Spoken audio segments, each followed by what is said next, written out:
The Disney points system. It's a great deal for Disney users, but does it align with our own personal long-term life strategy?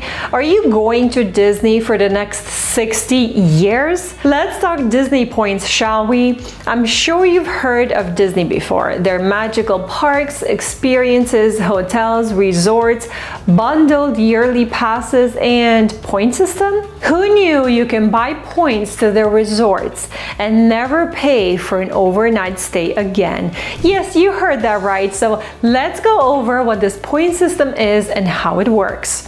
The cost for each point is from $150 to $350 depending on the resort, at a minimum of 150 points. There's an entire list you can check out to see how much does each point cost depending on the resort. I will link it below for you to see all the details. Let's pick the lowest cost resort. 150 times $150 is $22,500 one-time payment. What this means is that every year you have 150 points to your account to spend at that Disney resort. If you choose not to spend it, you can let them know in advance within the first 8 months of the year, and they will bank it for you and it accumulates. Now, if you choose to go instead every 2 years, you now have 300 points to use.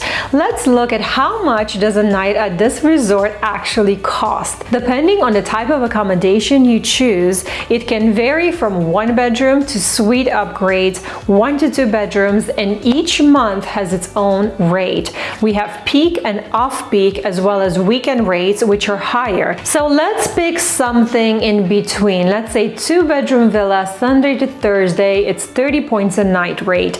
Now remember how much a point costs? $150 times 30, $4,500 a night. A bit steep, no? Let's downgrade to a 1-bedroom villa, which is the smallest room that sleeps over 4. Cost is 21 points a night, Sunday to Thursday. That's $150 times 22, $3,150. That's a bit much, isn't it? This is the cheapest that I could go for my family. Wow, I've never paid this much for a stay in my life. Now let's take a look at the 3 advantages I see of the Disney Vacation Club point system.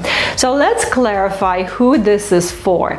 Die-hard Disney fans who not only enjoy the park now, but will continue to enjoy it for the next 60 years. Number 1, cost saving.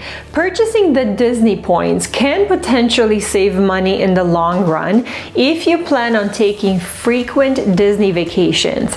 Owning points provides access to discontinued rates compared to traditional hotel bookings, particularly in deluxe accommodations. Home resort priorities. Having a home resort provides priority booking windows access, allowing members to secure reservations at their preferred resort earlier than non-members. Number 3, access to membership extras such as discounts on dining, merchandise, and special events at Disney parks.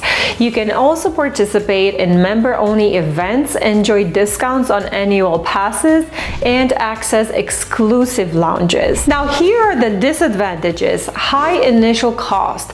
Purchasing the Disney points involves a significant upfront cost, which can be prohibitive for some individuals.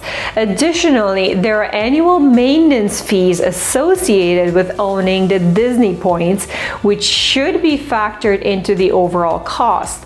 The fees are intended to cover the ongoing operating expenses of the resort and are subject to change over time. In our example, Vero Beach Resort, it's roughly $12 per point. That's $150 times 12, $1,800 due by January 15th of every year. Ouch! Popular resorts and specific room types may have limited availability, especially during peak times. Booking may require flexibility or planning well in advance to secure desired accommodations. This is where it's important to read the fine print and notice the exclusions, as well as being okay with the off-peak dates, which are mostly outside vacation times. There's a reason why everyone travels during peak times. time. It coincides with kids' school vacations. Yes, welcome to the public school schedule for the next 12 years. Commitment and flexibility. Owning the Disney points is a long-term commitment, usually spanning over years or even decades. It may not suit those who prefer spontaneous or varied vacation destinations.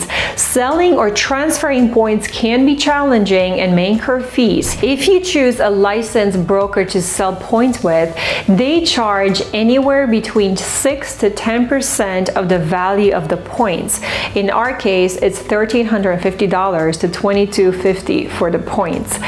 Lack of exchange options. While Disney offers exchange options through their global timeshare exchange company for other vacation destinations, the selection outside of Disney properties is limited. Encouragement to spend more, as park tickets, food, souvenirs, and travel expenses are not included. So let's talk strategy here for a minute. If you are a fan and want a luxurious, magical experience, and you're willing to go there every single year or every other year, then this point system is a good deal, seems like. But just like the $60 a month gym membership, if you go every single day, it comes out to $2 a session. Great value. I am skeptical about a few things. It's not about the money. Let's assume that we allocate a vacation fund every year and we spend it every year. Are you willing to go to the same destination for the next 60 years?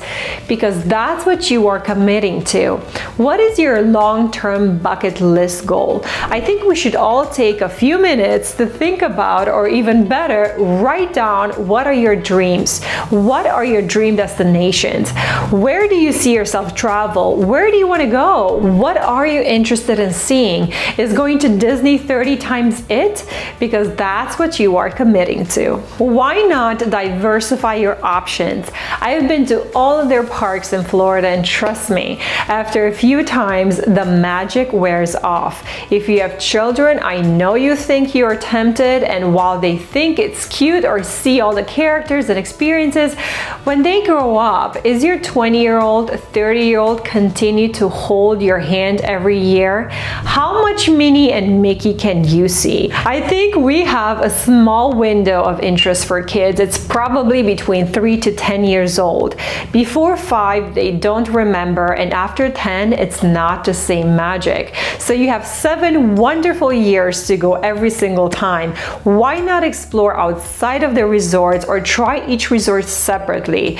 It just so happens that I plan a trip this year. No, I am not staying at the resort. I picked a hotel which is less than a mile away, free shuttle, and costs $100 a night. Hotels and accommodations are a dime a dozen in Orlando. Besides, you plan on being in the park the entire day, no? So why are you paying over $3,000 a night to sleep on a mattress? The room is not used otherwise. So to me, it seems wasteful. I try to understand the reasoning behind it.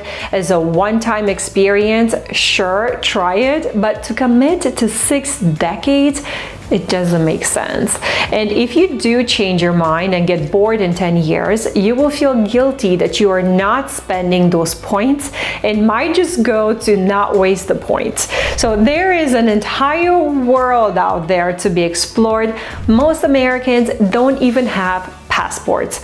I know, to each their own, but try to be open-minded and visit other places, different places, to grow your knowledge.